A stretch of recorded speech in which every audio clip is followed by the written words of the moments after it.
बिस्मिल्लाहिर्रहमानिर्रहीम। अस्सलाम वालेकुम नादरीन, आप यूट्यूब चैनल देख रहे हैं। मैं इमरान खान हूँ। डोनाल्ड ट्रंप का जंगबंदी के हवाले से एक मरतबा फिर बयान आ गया। एक तो डोनाल्ड ट्रंप ने नाकाबंदी की है और नाकाबंदी के ऊपर उन्होंने बहुत खर्चा भी किया है, बड़े ज़बरदस्त इंतजाम किए हैं। लेकिन चाइना के जहाज़ों को कैसे रोकेंगे? जो ताकतवर ममालिक है उनके जहाज़ों को, बहरी जहाज़ों को कैसे रोकेंगे? क्या ईरान के साथ दोबारा एक फुल फ्लैज जंग में जाएंगे? ये सवालात अपनी जगह पे मौजूद हैं। अमेरिका के पास बहुत सारे ऑप्शंस हैं और उन्होंने सारे ऑप्शंस खुले रखे हुए हैं। अगर उन्हें दुनिया की सपोर्ट मिलती है या कोई बड़ी कामयाबी मिलने की उम्मीद पैदा होती है या कोई वॉर ट्रॉफी उनके हाथ में लगती है, जैसा कि यूरेनियम उनके हाथ लग जाए, तो ऐसे काम के लिए वो रिस्क ले सकते हैं। या इस जंग को लंबा लेकर जाना हो तो वो दूर रह के जंग लड़ना चाहेंगे, वो मजीद नुकसान अपना करवाना नहीं चाहेंगे। बहरहाल डोनाल्ड ट्रंप ने जो कहा, जो उम्मीद जाहिर की, वो एक सहाफ़ी के साथ डोनाल्ड ट्रंप की बातचीत में सामने आई है। डोनाल्ड ट्रंप ने कहा जी कि ईरान के साथ हमारी बातचीत चल रही है और अगले 2 दिन बहुत इंपॉर्टेंट है। और जो सहाफ़ी जिन्होंने बात की डोनाल्ड ट्रंप से, उन्हें डोनाल्ड ट्रंप ने कहा कि वहाँ पे आपको रुकना चाहिए पाकिस्तान में। अभी ये सहाफ़ी पाकिस्तान में, इन्होंने डोनाल्ड ट्रंप से रब्ता किया कि हो सकता है कि अगले 1-2 दिन में कोई और डेवलपमेंट हो जाए, लिहाजा आपको वहाँ पे पाकिस्तान में रुकना चाहिए। और हम मज़ीद, हमारा झुकाव है ईरान की तरफ बातचीत में और ये मुमकिन है कि आपको वहाँ रुकना चाहिए क्योंकि ईरान भी चाहता है कि बातचीत हो जाए। और साथ में उन्होंने कहा इसकी एक बड़ी वजह यह है कि field marshal is doing a great job. यानी Donald Trump field marshal Asim Munir से बहुत खुश हैं और वो ये कह रहे हैं कि field marshal is doing great job, तो आपको वहाँ रुकना चाहिए, 2 दिन में कोई डेवलपमेंट हो सकती है। अमेरिका को एक मरतबा फिर फेस सेविंग के लिए पाकिस्तान की ज़रूरत पड़ी है क्योंकि हुकूमत जो अमरीकी है उसने जो काम डाला है डोनाल्ड ट्रंप के कहने पे, उसका कोई इम्पैक्ट आया नहीं है। मैं आपको बताता हूँ कि इन्होंने कितना खर्चा किया है यहाँ पे एक ब्लॉकेज लगाने के लिए। अमरीकी नाकाबंदी में कुछ 10,000 मरीन्स इस्तेमाल हुए हैं, यानी 10,000 अमरीकी फ़ौजी हैं जो नाकाबंदी के लिए इस्तेमाल हो रहे हैं। 100 से ज़ायद अमरीकी लड़ाका तैयारे, एक तैयारा बरदार बड़ा बहरी बेड़ा जो है वो इस्तेमाल हो रहा है और 12 से ज़ायद जंगी बहरी जहाज़ इस सारे ऑपरेशन में हिस्सा ले रहे हैं, जिस ऑपरेशन के ज़रिए से आबने हुरमज़ के बैरूनी सतहों पर अमेरिका एक ब्लॉकेज लगा रहा है। सैटेलाइट से भी मुआवनत ले रहे हैं, जबकि ड्रोन्स की बड़ी तादाद भी वहाँ पर मौजूद है। तो ये डोनाल्ड ट्रंप का तरीक़ाकार है जिसमें डोनाल्ड ट्रंप ये चाहता है कि वो अपनी नाकाबंदी को कामयाब बनाए। लेकिन क्या ये नाकाबंदी कामयाब हो रही है? मुबैना इत्तलात के मुताबिक चाइना का एक बहरी जहाज़ गुजर गया वहाँ से, ऑयल टैंकर, और अमेरिका कुछ नहीं कर पाया। 2 जहाज़ जो हैं वो ईरान से मज़ीद रवाना हुए। अब उनके बारे में अभी तक कोई इत्तला नहीं आई कि अमेरिका कुछ कर पाता है या नहीं कर पाता, लेकिन ऐसा लगता है कि पाकिस्तान के अंदर ही शायद दोबारा मुज़ाकरात होंगे। हो सकता है वेन्यू तब्दील हो जाए, हो सकता है कि दोबारा मुज़ाकरात पाकिस्तान के अंदर ही हों। अगले 1 से 2 दिन में कोई ना कोई डेवलपमेंट होगी क्योंकि अमेरिका को जब भी फेस सेविंग की ज़रूरत पड़ेगी तो वो इस खित्ते में पाकिस्तान को इस्तेमाल करेगा, क्योंकि पाकिस्तान के ईरान के साथ ताल्लुकात बचे हुए हैं और वो ताल्लुकात इसलिए बचे हुए हैं कि पाकिस्तान ने अमेरिका को अपने अड्डे नहीं दिए। अगर खुदा न खास्ता इमरान खान साहब एब्सोल्युटली नॉट ना कहते और अमेरिका के पास पाकिस्तान के अड्डे होते तो मेरी बात याद रखिएगा, सिचुएशन बिल्कुल मुख्तलिफ होती। तो थैंक्स टू इमरान खान जिसने अड्डे नहीं दिए और आज पाकिस्तान एक न्यूट्रल कैपेसिटी में अमेरिका और ईरान के बीच में एक मुज़ाकरात करवाने की कोशिश कर सकता है।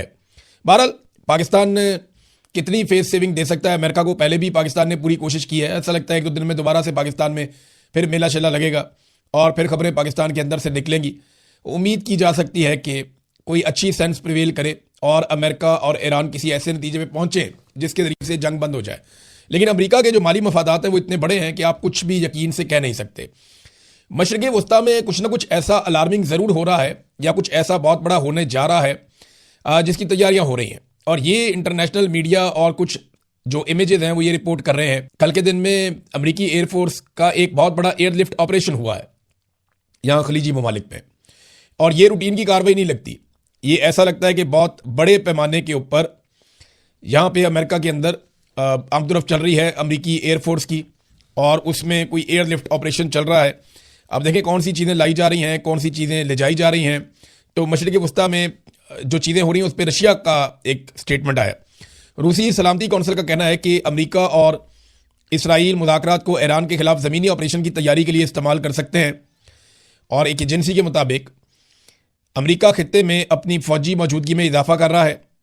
82वीं एयरबोर्न डिवीज़न के दस्तों के साथ साथ एक और असॉल्ट ज़मीनी और बहरी हमला करने वाली और एक फ़ोर्स है वो, और तैयारा बरदार बहरी बेड़ों की जंगी ग्रुप तनाज़े वाले इलाके में भेजे जा रहे हैं। यानी वो कह रहे हैं इस तनाज़े वाले इलाके में बहुत सारे अमरीकी हथियार, उनके बेड़े, उनके फ़ौजी और लड़ाइयों में हिस्सा लेने वाले मुख्तलिफ हथियार वहाँ पर पहुँचाए जा रहे हैं। पैगाम में कहा गया कि इनके बहरा अरब में पहुंचने का मुतवक्के वक्त बिल्कुल करीब है, बिल्कुल वही है जब 2 हफ्तों की जंगबंदी खत्म हो रही है। यानी ये रूसी सलामती कौंसिल ने इसके ऊपर इशारा दिया और उन्होंने कहा कि अमेरिकी हथियार और अमेरिका की बहुत सारी चीज़ें मशरिक़ वस्ता में पहुंच रही हैं। और साथ ही साथ मैंने आपको बताया कि कुछ इमेजेस भी सामने आए हैं और सैटेलाइट के ज़रिए से भी ये चीज़ें क्लियर हुई हैं कि मशरिक़ वस्ता में एक्टिविटीज़ तेज़ हुई हैं। और ये भी रशिया की जानिब से दावा किया गया, रूसी सलामती कौंसिल की जानिब से जो दावा किया गया वो ये है कि 2 हफ्तों की डेडलाइन जिस वक्त ख़त्म हो रही होगी उस वक्त अमेरिकी हथियार और साजो सामान फौजियों समेत बहुत बड़ी तादाद में मशरिक़ वस्ता में पहुंच जाएगा। ये एक बड़ा खेल हो सकता है जिसकी बारे में खबरदार किया है रशिया ने, यानी रूस का ये दावा है। अब देखते हैं कि होता क्या है। चाइना ने एक नया कानून मंजूर कर लिया है क्योंकि चाइना को इस बात का आइडिया हो गया कि हालात उस तरह के नहीं हैं जिस तरह के पहले थे।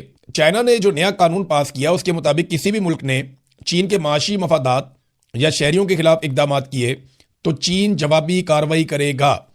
चीन के वज़ीर-ए-आज़म ली कियांग ने खुद मुख्तारी, सलामती और माशी मफादात के तहफ़्फ़ुज़ के लिए नए कानून पर दस्तखत भी कर दिए हैं। चीन के सरकारी मीडिया के मुताबिक 20 शिक्कों पर मुश्तमिल नया कानून फौरी तौर पर नाफजुल अमल हो गया है। इस कानून के तहत किसी भी मुल्क ने चीन की माशी मफादात, शहरियों या इदारों के खिलाफ इकदाम किए तो चीन जवाबी कार्रवाई करेगा। अब आप यहाँ से अंदाज़ा कर लेना कि जब चाइना के जहाज़ गैर महफूज होंगे या उनके ऑयल टैंकर्स गैर महफूज होंगे तो ये उनकी मईशत के ऊपर एक अटैक है।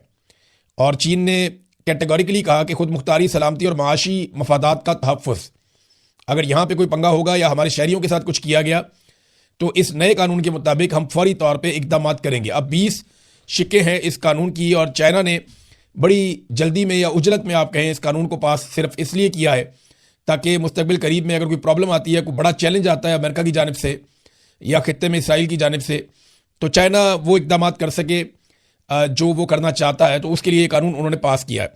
एक और खबर नाजरीन इंटरनेशनली खबरों की जीनत बनी हुई है और ये खबर आई है एक बैनुल अक़वामी इदारे की जानिब से। आलमी तवानाई एजेंसी है IEA, उसके सरबराह जो हैं उन्होंने एक स्टेटमेंट दिया है। उन्होंने कहा कि अप्रैल का जो महीना है वो मार्च से कहीं ज़्यादा बदतरीन होगा। मोहतात अंदाजों के मुताबिक उन्होंने कहा जी किल्लत बढ़ती चली जाएगी। इस आलमी इदारे का अंदाज़ा यह है कि कोई भी टैंकर जब निकलता है तेल लेकर तो वो अपनी मंजिल तक कोई 1.5 माह में पहुंचता है और लड़ाई को अब 1.5 माह तकरीबन मुकम्मल हो चुका है। तो वो जो ऑयल टैंकर्स पहले से पहुंच चुके अपनी मंजिल पे उन्होंने तो किल्लत नहीं होने दी, लेकिन अब किल्लत के असरात शुरू हो जाएंगे। यानी जिन ममालिक को पेट्रोलियम मसनूआत और गैस की किल्लत का सामना ज़्यादा नहीं करना पड़ रहा था उन्हें अब इस किल्लत का ज़्यादा सामना करना पड़ेगा। और उन्होंने कहा यह तेल की किल्लत का सिर्फ एक आगाज़ है। और एक और दावा किया उन्होंने कि तारीख का सबसे बड़ा तवानाई का बहरान ये सामने आने वाला है। सस्ते तेल और गैस का दौर खत्म हो गया। ईरान जंग खत्म होने के बाद तवील अरसे तक ये दौर जारी रहेगा जिसमें सबसे बड़ा एक तवानाई का बहरान होगा। ये BBC ने भी इसको रिपोर्ट किया है। और अगर ये सूरत पैदा हो जाती है तो जो तरक्की पजीर ममालिक हैं जैसे पाकिस्तान है, इंडिया है, बांग्लादेश है या खित्ते के और बहुत सारे ममालिक हैं उनके लिए बड़ी मुश्किलात पैदा हो जाएंगी। अमेरिका और उसके आसपास जो ममालिक मौजूद हैं उनके लिए इतनी मुश्किल नहीं होगी क्योंकि अमेरिका वहाँ पे बहुत बड़े पैमाने पे प्रोडक्शन कर रहा है, लेकिन आलमी सतह पे तेल की कीमतें बढ़ेंगी और इससे अमेरिका मुनाफा कमाएगा। अब ये जो खित्ता है गल्फ, यहाँ के ममालिक ने यह फैसला करना है कि उन्होंने अमेरिका के साथ मिलकर इस लड़ाई को मज़ीद आगे बढ़ाना है इसराइल के मफाद में, या इस लड़ाई को ख़त्म करके खित्ते के मफाद में तिजारत को दोबारा से खोलना है, क्योंकि तेल की तिजारत से ही ये खित्ता पैसा कमाता है और यहाँ पे खुशहाली आती है। अगर ये तिजारत रुक जाती है तो सूरत हाल फिर आप जानते हैं सब कि किस तरफ जाएगी। नादरीन, इस मौके पे अब जो सुप्रीम लीडर हैं ईरान के, उनकी जानिब से 3 वाज़ेह पैगामात अब सामने आ चुके हैं। ईरान के जो नए सुप्रीम लीडर हैं खामनाई, उनके 3 वाज़ेह मौक़िफ़ हैं जो अब हमारे सामने हैं। ये अब छप चुके हैं मुख्तलिफ मीडिया में। ये 3 पैगामात या 3 वाज़ेह मौक़िफ़ उनके क्या हैं। नंबर 1, हम अपने मुल्क पर हमला करने वाले मुजरिम जारहियत पसंदों को हरगिज़ सज़ा दिए बगैर नहीं छोड़ेंगे।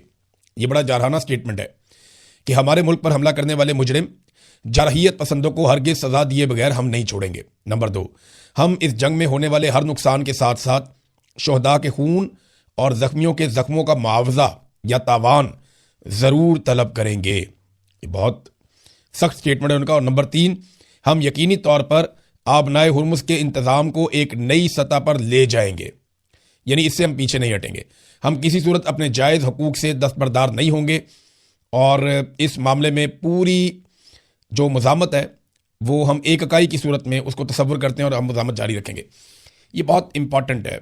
और ये तीन चीज़ें जब सामने आई इस वक्त ईरान के सुप्रीम लीडर की जानिब से, तो ये एक ऐसी पोजीशन है जहां मुज़ाकरात कामयाब होना ज़रा मुश्किल है, क्योंकि अमेरिका को वॉर ट्रॉफी चाहिए, उन्हें फेस सेविंग चाहिए और ईरान को बदला चाहिए। अब इसमें जो मीडिएशन करने के लिए या सालसी करने के लिए पाकिस्तान जैसे ममालिक बीच में हैं, उनकी मुश्किल में मज़ीद इजाफा हो जाता है। लेकिन पाकिस्तान बदस्तूर यही कोशिश कर रहा है कि कुछ ना कुछ करके इन ममालिक के बीच में अमन कायम किया जा सके। एक और प्रॉब्लम जो अमेरिका को फेस करनी पड़ रही है, और ये जो रिपोर्ट आई है ये स्प्रिंटर प्रेस एजेंसी है SPA, उन्होंने ये खबर जारी की है। उनकी रिपोर्ट के मुताबिक अमेरिकी फ़ौज में कबल अज़ वक्त रिटायरमेंट लेने का रुझान बहुत ज़्यादा बढ़ गया है। और इस रिपोर्ट में यह दावा किया गया कि अमेरिकी फ़ौजियों का मोराल बहुत ज़्यादा गिर गया है और पहले से दुगनी तादाद में अमेरिकी फ़ौजी कबल अज़ वक्त रिटायरमेंट के लिए अप्लाई कर रहे हैं। यानी पहले वो जितने रिटायरमेंट के लिए अप्लाई करते थे अपनी सर्विस में, अब उससे दुगनी तादाद में वो रिटायरमेंट के लिए अप्लाई कर रहे हैं। और ये तादाद दुगनी हुई है ईरान पर हमले के बाद। और ख़ास तौर पे इसमें मिनाब स्कूल में जो बच्चों की शहादतें हुई हैं, छोटी बच्चियां, मासूम बच्चियों की जो शहादतें हुई हैं, उसकी वजह से काफ़ी एहसास से नदामत है या गिल्ट है अमेरिकी फ़ौजियों में। और बड़ी तादाद में फ़ौजी ये वजह सामने रखते हुए वो रिज़ाइन कर रहे हैं, अपनी नौकरियां छोड़ने के लिए अप्लाई कर रहे हैं। ये एक नई सिचुएशन है जिसका अमेरिका को सामना करना पड़ रहा है। अब नाज़रीन, पाकिस्तान के अंदर से एक बड़ी इंपॉर्टेंट खबर है। पाकिस्तान में ये जो मौजूदा हुक्मरान आए ना, तो इन्होंने बहुत बड़े बड़े दावे किए थे। इनके ये दावे मेरे सामने पड़े हुए हैं। मैं ये दावे आज फिर देख रहा था कि जनाब $100 अरब की सरमायाकारी आएगी। कभी शहबाज शरीफ बता रहे थे कि $10 अरब हम लेकर आ रहे हैं UAE से सरमायाकारी। कभी बता रहे हैं कि $22 अरब हम लेकर आ रहे हैं सऊदी अरब से सरमायाकारी। कभी बता रहे हैं कि $15 अरब या $7 अरब हम लेकर आ रहे हैं कतर से सरमायाकारी। कभी ये जफियों की तस्वीरें डाल रहे हैं, कभी ये मिलनियों की तस्वीरें डाल रहे हैं, कभी आज़रबाईजान से जाके तस्वीर डालते हैं कि यहाँ से $2 अरब की सरमायाकारी आ रही है। कभी तैयब उर्दगान को मिलते हैं, कहते हैं जी यहाँ से सरमायाकारी आ रही है। कभी यूरोप में जाते हैं, जो आदमी पास से गुजरता है उसके साथ फोटो बना के लगा देते हैं कि इतने $अरब की सरमायाकारी आ रही है। जब ये सारा पैसा इकट्ठा किया तो ये लगभग $100 अरब बनते थे, जिसकी सरमायाकारी ये लोग पाकिस्तान में लाने के दावे कर रहे थे। ये पाकिस्तान के army chief field marshal Asim Munir ने कहा कि अमेरिका यूक्रेन से महज 400 से 500 अरब के मादनी धातों का मुआहदा करना चाहता है। पाकिस्तान ने कहा कि हमारे पास $1 खरब के ऐसे ज़खायर मौजूद हैं। अमेरिका अगर सरमायाकारी करे तो हर साल 10 से 15 अरब का फायदा हासिल कर सकता है और यह सिलसिला 100 साल तक जारी रहेगा। फील्ड मार्शल आसिम मुनीर का वाशिंगटन में पाकिस्तानियों से खिताब। दोस्त ममालिक पाकिस्तान में $27 अरब का सरमायाकारी करेंगे। एहसन इकबाल। गवर्नर सिंध ने कहा जनाब कि हम ऐसी कार्रवाई डालने जा रहे हैं कि हर साल $12 अरब जो है वो हमें मिलेंगे पाकिस्तान की मईशत में। ये एक और जो लाल टोपी वाला इनका, वो ये कह रहा है कि हम एटम बम बेचेंगे, 5 बम हम बेचेंगे सऊदी अरब को, 5 बम हम बेचेंगे तुर्की को, और दोनों से $25-25 अरब हम लेंगे और हमें किसी का बाप भी नहीं रोक सकता। कहानियां सुना सुना के इन्होंने कौम को लगभग कोई $100 अरब की इन्होंने कहानी सुना दी कि ये इकट्ठा करेंगे। पाकिस्तान में आया कितना? $1 अरब भी सरमायाकारी के तौर पर पाकिस्तान में नहीं आया। अब मोहसिन नकवी ने एक स्टेटमेंट दे दिया, जो पाकिस्तान का वज़ीर दाखिला है, और इनकी जो काबिलियत है वो आसिम मुनीर के बहुत करीब होना है। आसिम मुनीर से इनके बड़े शानदार फैमिली के ताल्लुकात हैं, फैमिली रिलेशन हैं, जिनकी बुनियाद पे इनको बहुत सारे ओहदे मिले हुए हैं। तो मोहसिन नकवी साहब ने $100 अरब की कहानी सुना दी कि वो पाकिस्तान से पिछले 4 साल में निकल गए। यानी रजीम चेंज ऑपरेशन के बाद से लेकर अब तक ये तो दावा करते थे पाकिस्तान में सरमायाकारी लेकर आएंगे, उल्टा रजीम चेंज ऑपरेशन के बाद से लेकर अब तक हुआ क्या कि पाकिस्तान से सरमाया निकल गया। और पाकिस्तान के वजीर दाखिला मोहसिन नकवी ने, जो आसिम मुनीर के बहुत करीब है, उसने खुद स्टेटमेंट देते हुए ये कहा कि $100 अरब पाकिस्तान से निकल गए। और फिर ये भी कहते कि 2 बंदे पकड़ेंगे तो ये करेंगे और वो करेंगे और पता लग जाएगा और हम ढूंढ लेंगे, अब ये पैसा पाकिस्तान वापस लेकर आओ। तो वो लोगों को धमका भी रहे हैं, कहानी भी सुना रहे हैं। बंदे उठा के तो यहां तक पाकिस्तान को पहुंचा दिया। इसको जबरी लापता करो, उसको जबरी लापता करो, वो इलेक्शन लड़ने जा रहा है उसको जबरी लापता करो, वो बलोच है वो अपने हक के लिए आवाज उठा रहा है उसे जबरी लापता करो, वो कबायली है वो अपना हक मांगता है, वो अपनी मादनियात में हिस्सा मांगता है, उसको जबरी तौर पे लापता करो, वो आदमी पानी मांगता है उसको जबरी तौर पे लापता करो, ये शख्स इंसाफ मांगता है, ये औरत ये मांगती है, इसको भी जबरी तौर पे। इन्होंने बंदे उठा के पाकिस्तान में तबाही फेर दी है। अब ये कहते हैं ये और बंदे उठाएंगे। देखिए पाकिस्तान में इन्होंने किया क्या, दावा इन्होंने किया था कि ये पाकिस्तान को आगे लेकर चलेंगे। $100 अरब की इन्वेस्टमेंट पाकिस्तान में लाने का इन्होंने दावा किया। SIFC बनाई army chief field marshal Asim Munir का विजन। $1 की पाकिस्तान में सरमायाकारी आई नहीं, कर्जे ले लेके पाकिस्तान की कमर टूट गई और पाकिस्तानी पाकिस्तान से भाग गए। पैसा भी लेकर भाग गए। $100 अरब खुद वो कह रहे हैं पाकिस्तान से बाहर चला गया 4 साल में, हम कोई पैसा पाकिस्तान में ला नहीं पाए, और जो कीमती पाकिस्तानी है वो बहुत बड़ी तादाद में पाकिस्तान छोड़ के पाकिस्तान से बाहर चले गए। यानी 34 लाख पाकिस्तानी बैरून मुल्क जा चुके हैं। ये पहले इतनी बड़ी तादाद में नहीं जाते थे। 2022 में जब रिजीम चेंज ऑपरेशन किया तो 8 लाख से ज्यादा पाकिस्तानी उसी साल निकल गए। 2023 में 8.5 लाख पाकिस्तानी निकल गए। 2024 में 7.25 लाख पाकिस्तानी निकल गए। 2025 में 7.25 लाख पाकिस्तानी निकल गए। अब 2026 में इतनी पाबंदियां इन्होंने लगाई, 25 और 26 में पाकिस्तानी अभी भी पाकिस्तान से निकलते जा रहे हैं, पाकिस्तान को छोड़ के जाना चाहते हैं। ये पीएमएलएन तबाही बहुत फेरती है। 2015 में जब इनकी हुकूमत थी ना तो 2015 में 9.5 लाख पाकिस्तानी एक साल में पाकिस्तान छोड़कर चले गए थे। 2014 में भी इनकी हुकूमत थी, 7.5 लाख पाकिस्तानी पाकिस्तान छोड़कर चले गए थे। 2016 में भी इनकी हुकूमत थी, 8.5 लाख पाकिस्तानी पाकिस्तान छोड़कर चले गए थे। 2017 में 5 लाख पाकिस्तानी पाकिस्तान छोड़कर गए जब नवाज शरीफ का बुरा वक्त शुरू हुआ। इमरान खान का दौर भी देख लेते हैं। 2018 यहां 3.5 लाख पाकिस्तानी पाकिस्तान से चले गए, 4.25 लाख लगभग। 2019 में 6 लाख से ज्यादा पाकिस्तानी पाकिस्तान छोड़कर चले गए। 2020 में 3.25 लाख पाकिस्तानी पाकिस्तान छोड़कर चले गए। 2021 में 3.25 लाख। तो तादाद कितनी कम हो गई थी उन सालों में, यानी आधी तादाद रह गई थी उन सालों में जब इमरान खान साहब की हुकूमत थी। और अब पाकिस्तानी पाकिस्तान छोड़कर जा रहे हैं। कोई सरमायाकारी पाकिस्तान में नहीं आ रही। पाकिस्तान में ना सिर्फ ब्रेन ड्रेन हो रहा है बल्कि लोग अपना पैसा लेकर पाकिस्तान से निकलते चले जा रहे हैं। जैसे लोगों का दाव लगता है लोग पैसा पाकिस्तान से बाहर निकालते हैं। कोई पाकिस्तान में पैसा लाना नहीं चाहता। ये अगवा करते हैं, मारते हैं, कुटते हैं, जलील करते हैं, लोगों के बैंक अकाउंट बंद कर देते हैं, उनकी फैमिलियों के बैंक अकाउंट बंद कर देते हैं। जिसको दिल करता है एजेंसियां उठा लेती हैं। ये भी नहीं देखते कि इस आदमी के पास पासपोर्ट किसी और मुल्क का है, उसको भी उठा लेते हैं। 4-6 दिन का रगड़ा तो ये किसी भी मुल्क के शहरी को दे देते हैं पाकिस्तान में। कई ममालिक ये कह चुके हैं जिसने जाना है पाकिस्तान में वो अपनी जिम्मेदारी पे जाए पाकिस्तान में, हमारी कोई जिम्मेदारी नहीं है। एम्बेसियां मना कर देती हैं कि आप पाकिस्तान में अपनी जिम्मेदारी से जाएं, वहां एजेंसियां अगवा कर लेती हैं। 1 लीटर पेट्रोल के ऊपर इस वक्त हर पाकिस्तानी 211 रुपए 26 पैसे का टैक्स दे रहा है। 211 रुपए 26 पैसे का टैक्स दे रहा है हर पाकिस्तानी 1 लीटर पेट्रोल के ऊपर। और जब तक पाकिस्तान में जर्नैलों ने मिलिट्री ऑपरेशन नहीं किया था, रिजीम चेंज ऑपरेशन जो मिलिट्री ने किया था पाकिस्तान में, मिलिट्री एस्टेब्लिशमेंट ने, बेचारे फौजियों का क्या कसूर है, वो तो मुलाजिम पेशा लोग हैं, वो तो बेचारे लड़ाई लड़ते हैं। ये तो जर्नैलों की ख्वाहिशात होती हैं, उनकी एक्सटेंशंस होती हैं, उनके फ़ायदे उनके मफाद होते हैं, जिसके लिए ये पाकिस्तान के साथ खिलवाड़ करते हैं। तो वो जब उन्होंने ये किया था ना रिजीम चेंज ऑपरेशन, तब 150 रुपए का पेट्रोल मिलता था 1 लीटर। और आज उसी पेट्रोल पे जो आलमी मंडी में उस दौर से बहुत सस्ता है, आज सिर्फ 211 रुपए 26 पैसे हम टैक्स दे रहे हैं। पेट्रोल की कीमत अलग है, 211 रुपए 26 पैसे सिर्फ टैक्स है, इसमें पेट्रोल की कीमत नहीं है। ये हम दे रहे हैं 1 लीटर के ऊपर। और इमरान खान के दौर में पेट्रोल इससे ज्यादा महंगा था आलमी मंडी में, और हम कितना दे रहे थे, 150 रुपए का हमें लीटर मिल रहा था। तो ये रजीम चेंज किया था उस वक्त जनरल बाबर ने, जनरल बाजवा ने, जनरल फैज़ ने, जनरल नदीम अंजुम ने। इन्होंने बड़ी कहानियां सुनाई थी लोगों को, जनाब अब तो हालात बहुत अच्छे हो जाएंगे, दूध और शहद की नहरें बहेंगी। ये पाकिस्तान की इकोनॉमी की हालत की कि पाकिस्तान का वजीर दाखिला खुद पाकिस्तानियों को अब बता रहा है कि जनाब फिक्र ही ना करें, $100 अरब पाकिस्तान से निकल गया है और वो पैसा वापस लाना चाहते हैं। ये $100 अरब कितना होता है पता आपको? चाइना ने को 12-15 साल पाकिस्तान में पैसा लगाया, $60 अरब के आसपास लगाया, और वो पैसा उतारना किसने? पाकिस्तानियों ने उतारता है। और $100 अरब 4 साल में पाकिस्तानियों का पाकिस्तान से निकल गया। ये मोहसिन नकवी ने कहा है। अंदाजा करें आप ये कितने महंगे पड़े पाकिस्तानियों को, आप यहां से हिसाब लगा सकते हैं। और आज भी इनके अंदर सिर्फ एक जिद है। एक साबिक वजीर आजम है जिसको आवाम पसंद करती है, जिसने अपने तर्ज हुक्मरानी से साबित किया कि वो इनसे बेहतर है। उसने कोरोना के साथ बेहतरीन परफॉर्म किया, उसने आलमी वबा के साथ लड़ाई की, बैनुल अक़वामी सतह पे उसने जो कुछ किया आज पाकिस्तान को उसका फायदा हो रहा है। उसने सबसे पहले एब्सोल्युटली नॉट कहा, आज यूरोपीय ममालिक भी वही कह रहे हैं। ईरान भी उसकी पॉलिसी में चल रहा है, उसको दुनिया में इज्जत मिल रही है, बल्कि ईरान के रुपए की कदर बढ़ रही है जंग के दिनों में। तो इमरान खान वो आदमी है जिसने आलमी सतह पर इस्लामोफोबिया के खिलाफ आवाज उठाई थी। इमरान खान वो आदमी है जिसने आलमी अमन के लिए हर दरवाजा खटखटाया था। वो आदमी है जिसने पाकिस्तान में यकसा निज़ाम तालीम दिया था, जिसको बाद में बदल दिया गया। वो आदमी है जिसने हर आदमी की जेब के अंदर एक हेल्थ कार्ड डाल दिया था कि जाओ जाकर जितना मर्जी महंगा इलाज जिस मर्जी अस्पताल से करवाओ। वो आदमी है जिसने पनाहगाहें दी थी, और अब ये एक एक करके गिरा रहे हैं। आप अंदाजा करें कि कितनी दुश्मनी है इनको आवाम से कि उसने आम और गरीब आदमी के रहने के लिए पनाहगाहें बनाई, ये पनाहगाहें गिरा रहे हैं। और जो मजदूर गिरा रहे हैं वो कहते हैं जनाब हम यहीं पर रात को रहते थे, मजबूरी है, अब हम इसको गिरा रहे हैं क्योंकि हमें हुक्म आ गया हुकूमत की जानिब से। लंगर खाने बंद, पनाहगाहें बंद, गरीबों का हेल्थ कार्ड बंद, एहसास प्रोग्राम बंद।